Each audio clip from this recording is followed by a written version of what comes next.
Dəyərli tələbələr, hər birinizi xoş gördük. Xaricdə təhsil şənbəmizdə bugünkü mövzu sizlərin seçdiyi mövzu Amerikada təhsildir və hal-hazırda əlimdə sizin Instagram üzərindən bizə göndərdiyiniz sualların siyahısıdır. Əlavə də yenə də suallarınız olarsa şərh bölümünə yaza bilərsiniz, mən onlara da cavab verəcəm. Hesabında təhsil üçün ortalama təhsil haqqları nə qədərdir? Təbii ki, bu dəyişir hər bir ştata, universitetə və s. Amerikada. Ortalama ən aşağı qiymətlə tapsaq 12-13 min dollardan başlayır bakalavr və magistr üçün olan təhsil haqqılar. Və ondan yuxarı belə deyək, hər qiymətə tapmaq mümkündür. Adətən daha aşağı qiymətlərdə nəsə təhsil istəsəz, bakalavrdan əvvəl 2 təhsil səviyyəsi kollec var, yəni community kolleclər var. Community kolleclərə yönələ bilərsiniz. Orada nisbətən təhsil haqqları 6 minə, 8 minə, hətta bəzi hallarda 5 min dollar belə tapmaq mümkündür. Top universitetdə iş təcrübəsinin olması məcburidir. Təcrübə, yəni yəqin ki, kifayət edirmi? Təcrübə deyəndə yəqin ki, internship nəzərdə tutursunuz, yəni praktika.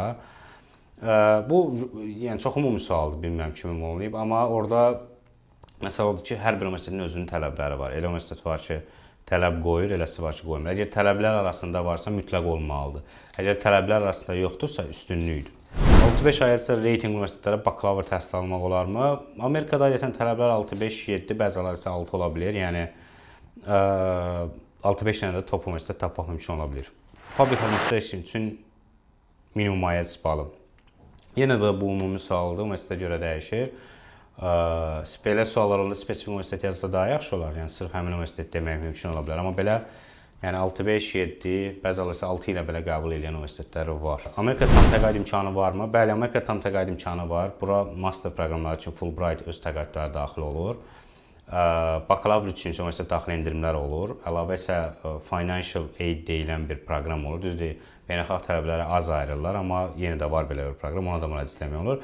Və təbii ki, bizim Azərbaycan Dövlət Təqaüd proqramı da Amerika universitetlərini əhatə edir. Sadəcə siz siyahıda olan universitetdən qəbul olmalısınız.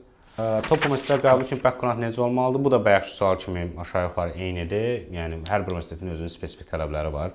Belə suallar verəndə universiteti yazsaz daha yaxşı olar. Ümumən desək, ortalamanın yaxşı olması, IELTS-in tələblərə uyğun olması və əlavə də tutaq ki, məsələn, beynəlxalq sertifikatlar varsa, xarici layihələrdə iştirak varsa, publicationlar varsa, yəni belə deyək, elmi məqalələr, bunlar da üstünlük gətirə bilirlər.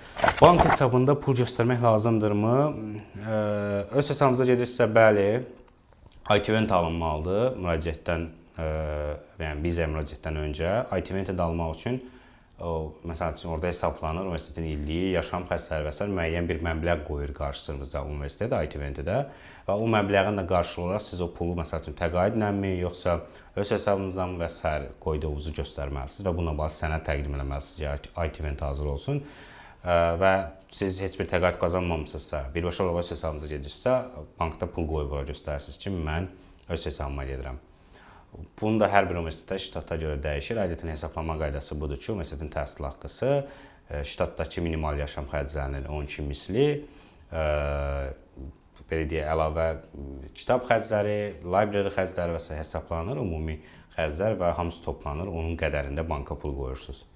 Adətən universitetə görə dəyişir. Tutaq ki, təhsil haqqı 20 min dollar, 25 min dollar, sadəcə 50 min civarında məbləğ nəzərdə tutulur. Ştata da görə də dəyişir təbii ki. Və sonuncu sual olaraq aprelin sonu IELTS alsam 7 IELTS, yəni Amerikada master qəbul şansım nə qədərdir?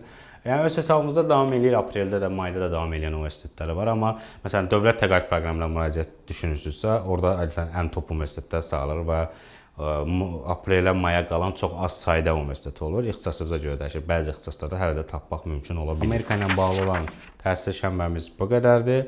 Əlavə suallarınız yanarsa bizə Instagramdan və yaxud da ki, videonun altına şərh yazaraq bildirə bilərsiniz. Gələn şənbə görüşənədək hələlik.